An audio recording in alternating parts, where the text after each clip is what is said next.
السلام علیکم ورحمۃ اللہ وبرکاتہ۔ آج ہم سورہ بقرہ آیت نمبر 163 سے پڑھنے جا رہے ہیں۔ اعوذ باللہ من الشیطان الرجیم،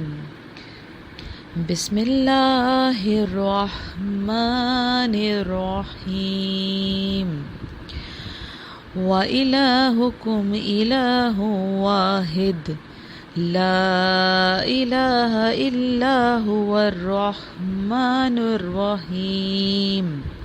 ترجمہ، اور تمہارا معبود ایک معبود ہے، اس کے سوا کوئی معبود نہیں، بڑی رحمت والا مہربان ہے۔ شان نزول اس آیت کا اس طرح سے کہ ایک بار کفار نے حضور صلی اللہ علیہ وسلم سے عرض کیا کہ آپ اپنے رب کی صفتوں کا ذکر کیجئے تاکہ ہم اس میں اور اپنے معبودوں میں فرق کر سکیں۔ اس موقع پر یہ آیت کریمہ نازل ہوئی جس میں اس کی ذات اور عام صفتوں کا بھی ذکر ہے۔ یہ آیت ذات اور صفات کے بیان میں اول درجے کی ہے کہ فرمایا، اے لوگو تم کدھر بہکتے پھرتے ہو اور اپنی پیشانیاں جھوٹے معبودوں کے سامنے کیوں رگڑتے ہو؟ مستحق عبادت تو وہی ذات ہے اور وہ ایک ہے جو ہر طرح ایک اور اکیلا ہے، اس کا کوئی ہمسر اور ساتھی نہیں،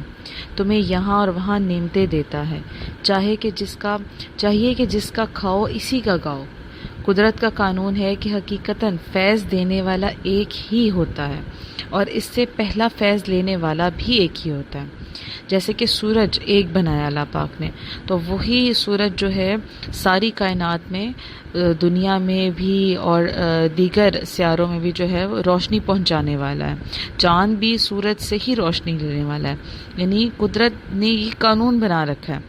کہ ایک مرکز ہے اور وہی آگے جو ہے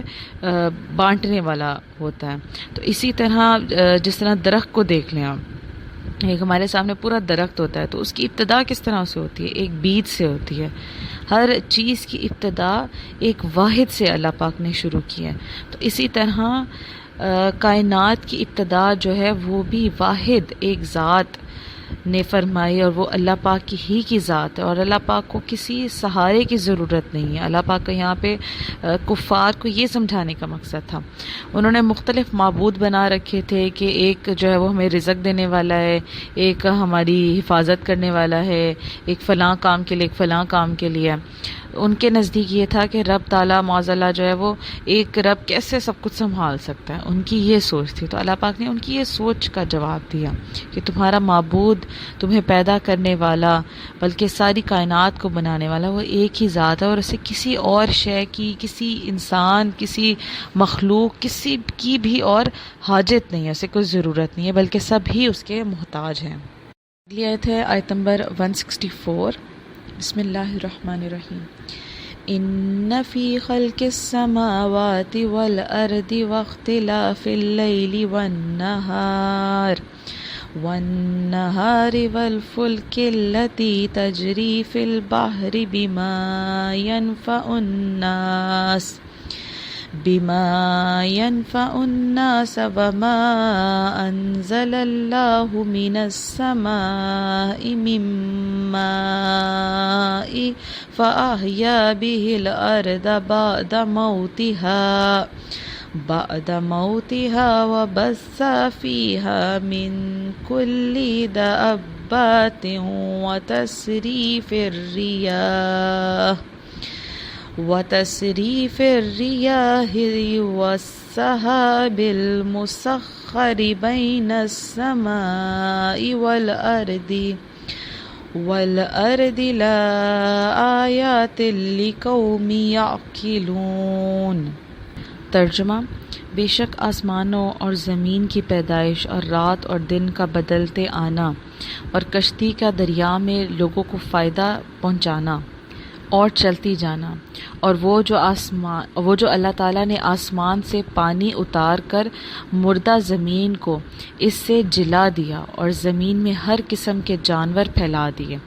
ہواؤں کی گردش اور وہ بادل کہ آسمان اور زمین کے بیچ میں حکم کا باندھا ہے، ان سب میں عقل مندوں کے لیے ضرور نشانیاں ہیں۔ شان نزول اس کا آیت کا اس طرح سے ہے کہ کعبہ معظمہ کے گرد مشرکین نے 300 بت جو ہے 360 بت رکھے ہوئے تھے جنہیں وہ اپنا معبود مانتے تھے۔ انہیں یہ سن کر بڑی حیرت ہوئی کہ معبود صرف ایک ہی ہے اور اس کے سوا کوئی معبود نہیں۔ اسی لیے انہوں نے حضور صلی اللہ علیہ وسلم سے ایسی آیت طلب کی جس سے اللہ تعالیٰ کی وحدانیت ثابت ہو، تو اس پر پھر اللہ تعالیٰ نے یہ آیت کریمہ نازل فرمائی، اور انہیں یہ بتایا گیا کہ آسمان اور زمین کی تخلیق، آسمان کی بلندی، اس میں چمکتے ہوئے ستارے، اس کا بغیر ستونوں کے قائم ہونا، سورج، چاند، ستاروں کے ذریعے اس کی زینت، سب اللہ تعالیٰ کی قدرت کی نشانیاں ہیں۔ یوں ہی زمین اور اس کی وسعت، اس میں موجود پہاڑ، معدنیات، جواہرات، اس میں رواں سمندر، دریا، چشمے، اس سے اگنے والے درخت، سبزہ، پھل، پھول، نباتات، شب و روز کا آنا جانا، دن رات کا چھوٹا بڑا ہونا، سمندر میں بھاری بوجھ کے باوجود کشتیوں کا تیرنا، لوگوں کا اس میں سوار ہونا، سمندری عجائبات، ہواؤں کا چلنا، سمندر کے ذریعے مشرق اور مغرب میں تجارت ہونا، سمندر سے بخارات کا اٹھنا، بارش کی صورت میں برسنا، بارش سے خشک اور مردہ زمین کا سرسبز و شاداب ہو جانا، اور پھر اس پانی اور اس کے ثمرات سے زندگی میں باغ اور بہار آنا، زمین میں کروڑوں قسم کے حیوانات کا ہونا، ہواؤں کی گردش، ان کے خواص اور عجائبات، یہ تمام چیزیں اللہ تعالیٰ کے علم اور حکمت اور اس کی قدرت اور وحدانیت پر عظیم دلیلیں ہیں۔ یہ سارا تو ایک قسم کا اجمالی بیان ہے۔ مذکورہ بالا چیزوں میں ہر ایک پر جداگانہ غور و فکر کریں تو اللہ تعالیٰ کی قدرت کے ایسے حیرت انگیز کرشمے نظر آتے ہیں کہ عقل انسان دنگ رہ جاتی ہے۔ مطلب ایک ایک چیز جو بیان کی جا رہی ہے، اس ایک پر بھی اگر انسان صحیح طریقے سے غور کرے تو پھر عقل جو ہے وہ حیران ہو جاتی ہے اور دنگ رہ جاتی ہے کہ کیسے اللہ پاک نے اس دنیا کا نظام قائم کیا ہوا ہے۔ کائنات میں انتہائی کثرت سے پائی جانے والی ہوا پر ہی غور کر لیں تو اس میں نہ جانے کتنی گیس، کتنے ایسے ذرات اور کتنی تاثیرات اور کتنی مخلوقات موجود ہیں ہمارے آس پاس، ہمارے ارد گرد، اور ضروریات انسانی کی کتنی بنیادی چیزیں بھی ہمارے آس پاس موجود ہیں، اور اس ہوا بھی موجود ہیں۔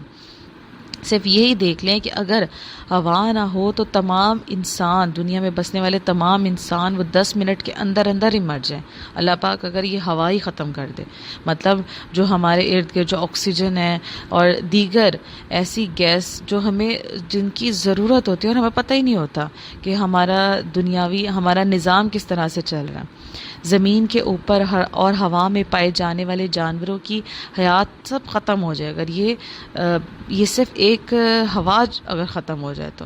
یہ تو قدرت الہی کی ایک قسم کی صرف ایک تاثیر بتائی گئی ہے، جبکہ قدرت الہی کی خربوں سے زائد قسموں میں ایک ایک چیز میں کروڑوں عجائبات ہیں۔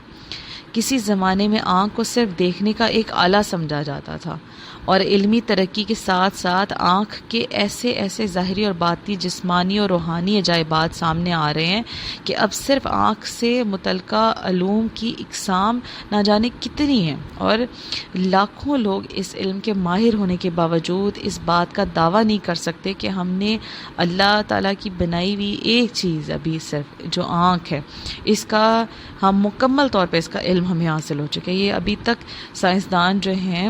اور یہ اس پر ابھی تک حیران ہے کہ ہماری ایک آنکھ، اس میں ہی کتنے راز موجود ہیں اور کتنا کچھ موجود ہے۔ ہر انسان کو، جتنے بھی انسان دنیا میں موجود ہیں، سب کے، ہر انسان کی آنکھ میں جو ہے وہ الگ ایک ریٹنا ہوتا ہے، اور اس میں وہ کسی ایک انسان کا دوسرے انسان سے کبھی بھی نہیں مل سکتا۔ ہر انسان کا دوسرے انسان سے بالکل مختلف ہوتا ہے، اور اس چیز کو یوز کرتے ہوئے بہت ساری ایسی چیزوں کا استعمال بھی ہو رہا ہے کہ آنکھوں سے ڈیٹیکشن ہوتی ہے، اور مطلب سیکرٹ کچھ چیزوں کو رکھنے کے لیے، اور اس طرح سے مطلب اس چیز کا استعمال کیا جا رہا ہے کہ اللہ پاک نے اس میں بھی کتنی قدرت رکھی ہے کہ اگر ایک انسان بھی بنائے ہیں تو، اور صرف ہم اپنے ہی جسم کو اگر دیکھ لیں تو ہمارے اپنے جسم میں اتنی ساری کائناتیں بستی ہیں ہمارے جسم کے اندر، اگر اس پہ بھی ہم غور کریں، اور ہمارے اندر بھی بہت کچھ موجود ہے۔ اللہ پاک ہمیں بھی غور و تفکر کرنے کی توفیق عطا فرمائے، آمین۔ دیکھیں اگر ایسا غور و تفکر کیا جائے جو اللہ تعالیٰ سے ہمیں قریب کر دے تو ایسا کرنا عبادت کا باعث بن جاتا ہے۔ جیسے اس آیت مبارکہ اور اس کی تفسیر سے یہ معلوم ہے کہ سائنسی علوم بھی معرفت الہی کا ذریعہ بنتے ہیں۔ جتنا سائنسی علم زیادہ ہوگا اتنی ہی اللہ تعالیٰ کی عظمت اور قدرت کی پہچان زیادہ ہوتی چلی جائے گی۔ لہٰذا اگر کوئی دین اسلام کی خدمت اور اللہ تعالیٰ کی معرفت کی نیت سے سائنسی علوم سیکھتا ہے تو یہ بھی عظیم عبادت ہی ہوگی۔ نیز اللہ تعالیٰ نے جو کائنات میں غور و فکر کا حکم دیا ہے وہ اسے حکم کی تعمیل بھی قرار پائے گا۔ آیت نمبر 165 پڑھنے جا رہے ہیں۔ بسم اللہ الرحمن الرحیم۔ وَمِنَ النَّاسِ مَن يَتَّخِذُ مِن دُونِ اللَّهِ أَندَادًا يُحِبُّونَهُمْ كَحُبِّ اللَّهِ وَالَّذِينَ آمَنُوا أَشَدُّ حُبًّا لِلَّهِ وَلَوْ يَرَى الَّذِينَ ظَلَمُوا إِذْ يَرَوْنَ الْعَذَابَ أَنَّ الْقُوَّةَ لِلَّهِ جَمِيعًا وَأَنَّ اللَّهَ شَدِيدُ الْعَذَابِ۔ ترجمہ، اور کچھ لوگ اللہ کے سوا اور معبود بنا لیتے ہیں، انہیں اللہ کی طرح محبوب رکھتے ہیں، اور ایمان والے سب سے زیادہ اللہ سے محبت کرتے ہیں، اور اگر ظالم دیکھتے جب وہ عذاب کو آنکھوں کے سامنے سے دیکھیں گے، کیونکہ تمام قوت اللہ ہی کی ہے اور اللہ سخت عذاب دینے والا ہے۔ تفسیر اس آیت کی اس طرح سے ہے کہ عقل مند لوگ عالم کی چیزوں کو دیکھ کر خالق کا پتہ لگاتے ہیں، مگر بے وقوفوں کے لیے خود یہ چیزیں ہی حجاب بن جاتی ہیں جن میں وہ پھنس کر خالق تک نہیں پہنچ سکتے۔ عالم ان کے لیے کانٹے والا جنگل ہے جس میں الجھ کر منزل مقصود سے رہ جاتے ہیں۔ چنانچہ لوگوں میں سے بعض وہ بھی ہیں جو ان ماں سوا اللہ کو اللہ کی مثل مان بیٹھے ہیں کہ ان کو خلق اور ملک میں خدا کی طرح سمجھ لیا ہے، اور ان سے اسی قسم کی اور اتنی ہی محبت اور اطاعت کرنے لگے ہیں جتنی اللہ سے کرتے ہیں، کہ بعض کام رب کے لیے کریں اور بعض ان کے لیے کرتے ہیں۔ رب سے بھی خوف اور امید کرتے ہیں اور ان سے بھی، رب سے بھی مرادیں مانگتے ہیں اور ان سے بھی، مگر کچھ بھی ہو جتنی محبت اللہ تعالیٰ سے مسلمان کی ہے اتنی کسی کو نہیں، چند وجوہات سے۔ اب کچھ وجوہات بتائی جا رہی ہیں کہ مسلمان کی اللہ سے محبت اور کفار کی جو محبت ہے اس سے کمپیریزن کیا جا رہا ہے۔ پہلی یہ کہ کفار کی نظر چند شرکاء پر ہوتی ہے، جبکہ مسلمان کی نظر صرف ایک اللہ پر ہوتی ہے،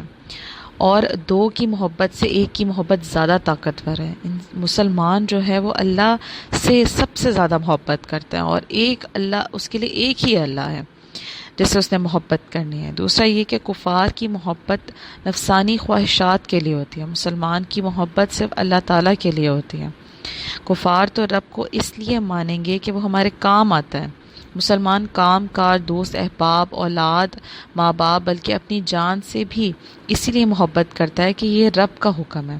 اسی لیے بوقت ضرورت اپنا سب کچھ اس کی راہ میں قربان کر ڈالتا ہے۔ یہ ایک مسلمان کی محبت اللہ سے۔ تیسرا یہ کہ کفار مصیبت میں بتوں کو چھوڑ دیتا ہے، جبکہ مسلمان ہر حال میں اس کا ہو کر رہتا ہے، بلکہ جب مصیبت آتی ہے تو زیادہ اللہ تعالیٰ کی طرف رجوع کرتا ہے۔ روح البیان نے فرمایا ہے کہ بت پرست کچھ دن ایک پتھر کو پوجتے ہیں، اور جب اس سے اچھا پتھر ان کو مل جاتا ہے تو اسی جو پہلا پتھر تھا اس جس کی وہ عبادت کیا کرتے تھے اس کو پھر پھینک دیتے ہیں اور دوسرے کو اختیار کر لیتے ہیں۔ جیسے بنی حالہ نے غلے کا بت بنا ڈالا تھا، جب قحط سالی آئی تو اسی کو پیس کر، جس کی وہ عبادت کیا کرتے تھے اسی کو پیس کر وہ کھانے لگ گئے۔ اب بھی مشرکین آٹے کے بت بناتے ہیں، اور پہلے تو ان کی عبادت کرتے ہیں اور پھر بعد میں اسی کو کھا لیتے ہیں۔ پھر چوتھا یہ کہ کفار اور مشرکین نے اپنی طرف سے رب تعالیٰ کی محبت اپنے دل میں قائم کی ہے، ان کی اپنی خود ساختہ سوچیں ہیں ساری کی ساری، مگر مومنین کے دل میں اللہ تعالیٰ کی محبت اس کے رسول صلی اللہ علیہ وآلہ وسلم نے قائم فرمائی ہے۔ حضور کی قائم کردہ محبت یقینی طور پر زیادہ طاقتور ہے۔ خیال رہے کہ جیسے حضور صلی اللہ علیہ وآلہ وسلم اللہ تعالیٰ کی تمام نعمتوں کے قاسم ہیں، تقسیم فرمانے والے ہیں، ایسے ہی محبت الہیہ جو کہ رب تعالیٰ کی بڑی نعمت ہے اس کو بھی تقسیم فرمانے والے ہیں۔ ہمیں بھی حضور صلی اللہ علیہ وآلہ وسلم کے حضور یہی دعا کرنی چاہیے کہ اللہ پاک ہم سب کو بھی حقیقی معنوں میں اللہ تعالیٰ کی حقیقی محبت نصیب فرما دے، آمین۔ پھر پانچواں یہ کہ کفار کی محبت الہیہ کی آگ غیر محفوظ ہے، ذرا سے جھونکے سے بجھ جاتی ہے، مگر مومن کی محبت الہیہ کی آگ نبوت کی جیسے چمنی سے محفوظ ہے۔ اس کی مثال ایسی دی جا رہی ہے تفسیر میں، جیسے کوئی تیز ہوا کا جھونکا آئے اور وہ اس کو بجھا نہیں سکتا کیونکہ اس کی حفاظت کی گئی ہے۔ اس لیے مومن کی محبت الہی زیادہ طاقتور ہے۔ فائدے جو اس آیت سے حاصل ہوئے کہ عالم کی کسی بھی چیز کو کسی طرح رب کی مثل مان لینا یا ذات و صفات میں یا افعال میں، تو یہ کفر ہوگا، یہ بے دینی ہے۔ پھر دوسرا یہ کہ غیر خدا سے خدا کی سی محبت کرنا جس کے ساتھ اس کی عبادت بھی کی جائے تو یہ شرک میں آتا ہے۔ اور یہ بھی خیال میں رہے کہ حضور صلی اللہ علیہ وآلہ وسلم کی حدیث مبارکہ ہے کہ حضور اپنی امت کے بارے میں فرماتے ہیں کہ میری امت پہ تمام گناہ ہوں گے، بڑے بڑے گناہ کرنے والی ہوگی، لیکن میری امت شرک کرنے والی نہیں ہوگی۔ اور یہ حضور کی دعاؤں کا ہی صدقہ ہے کہ ہم اس بڑی بیماری سے، اس بڑے گناہ سے جس کا پھر توبہ بھی نہیں ہے، توبہ تبھی ہوگی جب بندہ کلمہ پڑھے گا، تو اس بیماری سے، اس مرض سے جو ہے حضور کی امت وہ محفوظ ہے۔ یہ صرف حضور صلی اللہ علیہ وآلہ وسلم کی دعاؤں کا صدقہ ہے۔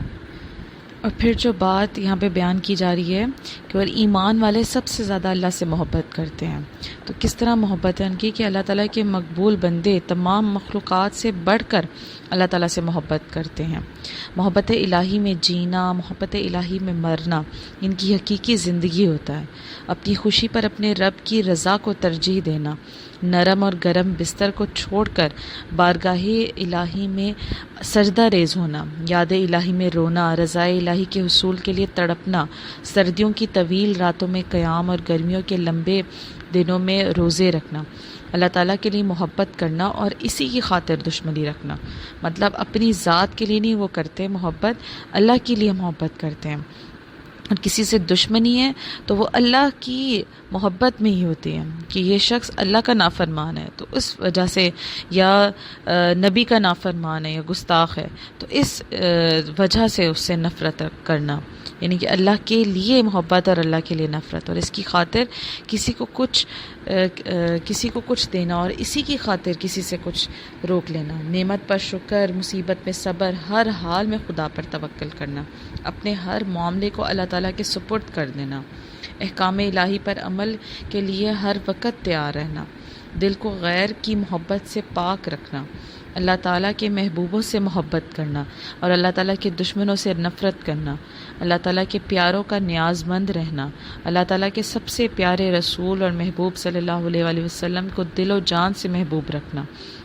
اللہ تعالیٰ کے کلام کی تلاوت کرنا، اللہ تعالیٰ کے مقرب بندوں کو اپنے دل کے قریب رکھنا، ان سے محبت رکھنا، محبت الہی میں اضافے کے لیے ان کی صحبت اختیار کرنا، اللہ تعالیٰ کی تعظیم سمجھتے ہوئے ان کی تعظیم کرنا، یہ تمام امور اور ان کے علاوہ سینکڑوں کام ایسے کرنا جو محبت الہی کی دلیل بھی ہیں اور اس کے تقاضے بھی ہیں۔ اب اگلی آیت ہے آیت نمبر 166۔ بسم اللہ الرحمن الرحیم۔ اذ تبرأ الذین اتبعوا من الذین اتبعوا وراءوا العذاب وتقطعت بهم الاسباب۔ ترجمہ: جب پیشوا اپنے پیروی کرنے والوں سے بیزار ہوں گے اور عذاب دیکھیں گے اور ان کے سب رشتے ناطے کٹ جائیں گے۔ اب یہاں پہ جو ہے قیامت کے دن کی منظر کشی بیان کی جا رہی ہے کہ جب مشرکین اور ان کے پیشوا جنہوں نے انہیں کفر کی ترغیب دی تھی ایک جگہ جمع ہوں گے اور عذاب نازل ہوتا ہوا دیکھیں گے اور ایک دوسرے سے بیزاری اور نفرت کا اظہار کریں گے۔ خیال رہے کہ یہ آیت جو ہے مشرکین کے متعلق نازل ہوئی ہے، یہ آیت مسلمانوں کے لیے نہیں ہے۔ یہاں پہ جو حکم آ رہا ہے عذاب کا، دائمی عذاب کا، ہمیشہ رہنے والا عذاب کا، وہ مشرکین کے لیے ہے۔ تو ان کے جو پیروکار ہوں گے، یعنی ان کے بت جن کی یہ عبادت کرتے ہوں گے، وہ کہیں گے کہ اے اللہ، ہم تو اپنے ان سرداروں کی یہ جو مطلب بت یہ کہیں گے کہ ہم نے ان کو کچھ نہیں کہا، لیکن یہ الٹا کیا کہہ رہے ہوں گے کہ ہم نے تو اپنے سرداروں کی پیروی کی تھی اور انہوں نے ہمیں گمراہ کیا تھا۔ یہ اپنے بتوں پہ ڈال دیں گے، اور بتوں سے جب پوچھا جائے گا وہ ہوں گے تو وہ کیا کہیں گے کہ ہم نے ان کو کوئی گمراہ نہیں کیا، یہ ان کی خود ساختہ سوچیں تھیں۔ اور پھر انہیں اللہ تعالیٰ فرماتا ہے کہ پھر انہیں دگنا عذاب دیا جائے گا اور ان پر بہت لعنت کی جائے گی، جبکہ پیشوا اپنے پیروکاروں سے نفرت اور بیزاری کا اظہار کر رہے ہوں گے۔ یعنی کہ پچھلی آیت میں ہم نے پڑھا کہ وہ جن سے محبت کرنے والے ہوں گے، تو اللہ بتا رہا ہے کہ ان جن سے وہ محبت کرتے ہوں گے ان کا کیا رزلٹ کیا ہوگا، ان کا ریٹرن کیا ہوگا ان کی اس محبت کے بدلے میں، کہ وہ تو ان سے نفرت اور بیزاری کا اظہار کر رہے ہوں گے۔ انہوں نے محبت دی اپنی طرف سے، کفار نے، مشرکین نے، لیکن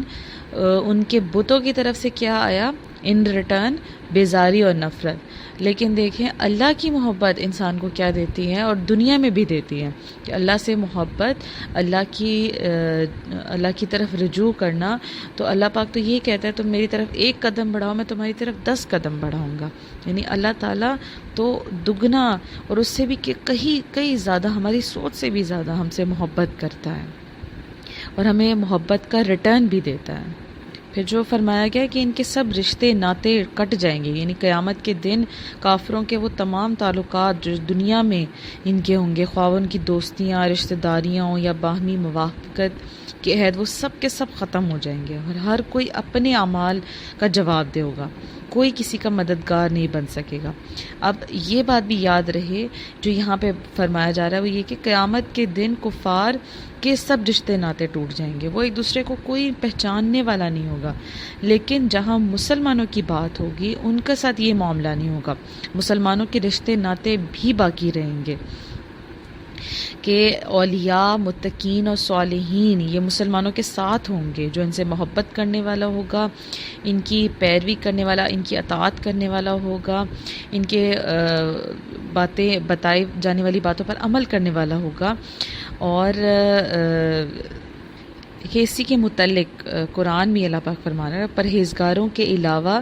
اس دن گہرے دوست ایک دوسرے کے دشمن ہو جائیں گے، سوائے پرہیزگاروں کے، یعنی کہ پرہیزگاروں کے ہی بس دوست ہوں گے، اور وہی ایک دوسرے کے مددگار بھی ہوں گے۔ یعنی شفاعت کا جو کانسیپٹ ہے، یہ ہم سب مسلمانوں کا کانسیپٹ ہونا چاہیے کہ مسلمانوں کے لیے شفاعت برحق ہے۔ جو شفاعت پر یقین نہیں کرتا تو پھر وہ یہی سمجھ لے کہ وہ اپنے آپ کو پھر خود ہی سوچے کہ وہ کن لوگوں میں اپنے آپ کو شمار کرے گا، کیونکہ کفار اور مشرکین کی شفاعت نہیں ہو سکے گی اس روز، سوائے مسلمانوں کے، صرف مسلمان ہی کی شفاعت ہو سکے گی۔ اللہ پاک ہمیں بھی روز محشر حضور صلی اللہ علیہ وآلہ وسلم کی شفاعت نصیب فرمائے، آمین۔ پھر آج کی آخری آیت جو ہم پڑھنے جا رہے ہیں، آیت نمبر 167، بسم اللہ الرحمن الرحیم۔ وقال الذين اتبعوا لو أن لنا كرة فنتبرأ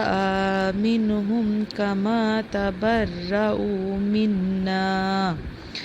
كذلك يريهم الله أعمالهم حسرات عليهم وما هم بخارجین من النار۔ ترجمہ، اور پیروکار کہیں گے کہ اگر ہمیں ایک مرتبہ لوٹ کر جانا مل جائے تو ہم ان پیشواؤں سے ایسے ہی بیزار ہو جاتے ہیں جیسے یہ ہم سے بیزار ہوتے ہیں۔ اللہ اسی طرح انہیں ان کے اعمال ان پر حسرت بنا کر دکھائے گا، اور وہ دوزخ سے نکلنے والے نہیں۔ تفسیر اس آیت کس طرح سے ہے کہ کافر انتہائی تمنا کریں گے کہ کاش انہیں ایک مرتبہ دنیا میں لوٹ کر جانا مل جائے، تو اولاً اپنے پیشواؤں سے بیزاری کا اظہار کر لیں، مزید اپنے باطل معبودوں سے بیزار ہو جائیں، اور تیسرا ایمان لا کر نیک اعمال کر لیں۔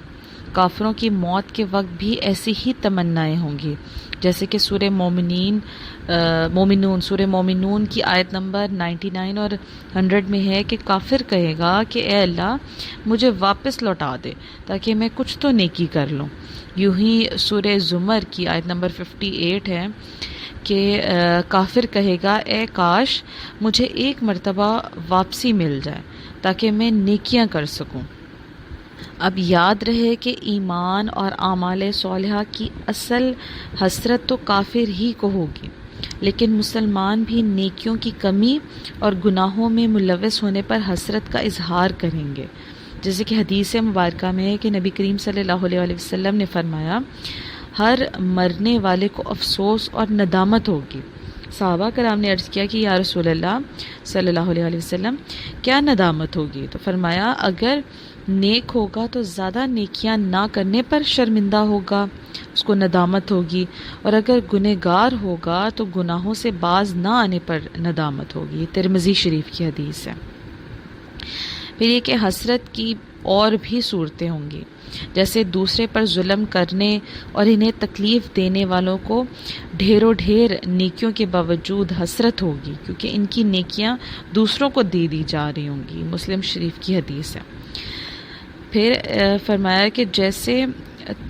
طلب علم کا موقع ملا، علم حاصل کرنے کا موقع ملا لیکن علم حاصل نہ کیا تو اسے بھی حسرت ہوگی۔ پھر یہ کہ ایک اور حدیث میں آتا ہے کہ کسی جگہ جمع ہونے والے لوگ اللہ تعالیٰ کا ذکر کیے بغیر اٹھ گئے تو وہ مجلس بھی ان کے لیے حسرت ہوگی، مطلب وہ اس وقت تمنا کریں گے کہ اے کاش ہمیں بھی اللہ والوں کی مجلس، اللہ کا ذکر کرنے والی مجلس سے ملتی اور ہم وہاں پہ بیٹھتے، اور اگر ملی ہوتی ان کو دنیا میں اور وہ اس کا فائدہ نہیں اٹھاتے ہوتے، وہاں پہ نہیں بیٹھتے ہوتے، تو پھر وہ قیامت کے روز حسرت کریں گے کہ اے کاش ہم بھی ان مجلسوں میں بیٹھا کرتے۔ پھر آگے فرمایا کہ اللہ تعالیٰ اسی طرح انہیں ان کے اعمال دکھائے گا، جو فرمایا اللہ پاک نے کہ قیامت کے دن اللہ تعالیٰ کافروں کے برے اعمال ان کے سامنے کرے گا تو انہیں نہایت حسرت ہوگی کہ انہوں نے یہ کام کیوں کیے تھے۔ ایک قول یہ ہے کہ جنت کے مقامات دکھا کر ان سے کہا جائے گا کہ اگر تم اللہ تعالیٰ کی فرما برداری کرتے تو یہ تمہارے لیے تھے۔ پھر جنت کی وہ عالیشان منزلیں مومنین کو دے دی جائیں گی۔ دعا ہے کہ اللہ پاک ہم سب کو بھی نیک اعمال کرنے کی توفیق عطا فرمائے اور اللہ اور اس کے رسول کی محبت ہم سب کو نصیب فرمائے، ایمان کی زندگی اور ایمان کی موت نصیب فرمائے، آمین ثم آمین۔ جزاک اللہ۔